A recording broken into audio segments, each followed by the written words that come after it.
Ошондуктан мамлекеттик титулга киресиңерби, грант табасыңарбы, кандай болот? Ушул мектепти чоңойтуп, 2 этажчылар болсо да 1 этажбы, кандай болуп турган талапка жооп бере турган мектеп салууга шарт түзүп керек.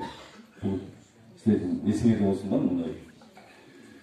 Анан мен дагы бир нерсе, ушул пособиялар эми мелочь нерсе болот, мен өзүм өкмөт иштеген инсанга айтам. Чынында бирөөнүн пост экran телевизор болсо, холодильник болсо да пособия албайт.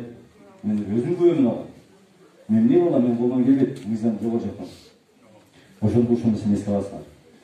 Дагы бир маселе, азыр арабызда кимдер жок? Арабызда мугалимдер менен врачтар жана башка мамлекеттик кызматкерлер келип агитация жүргүзбөсө дагы келиштерин платформаларда укканга бүгүн шарт түзүлбөй калды. Бул өтө чоң биз мугалимдер менен врачтардын укугун чектеп койдук бүгүн. Ушул маселени дагы кийинки шайлоолордо балким элдин бир алар бүгүн күндө силердин платформаңызда уруш керек эле. Ооба. Кантип шайлайт, кантип силер боюнча маалымат ала алат. Ушул нерселерди дагы көйгөйдүк дагы.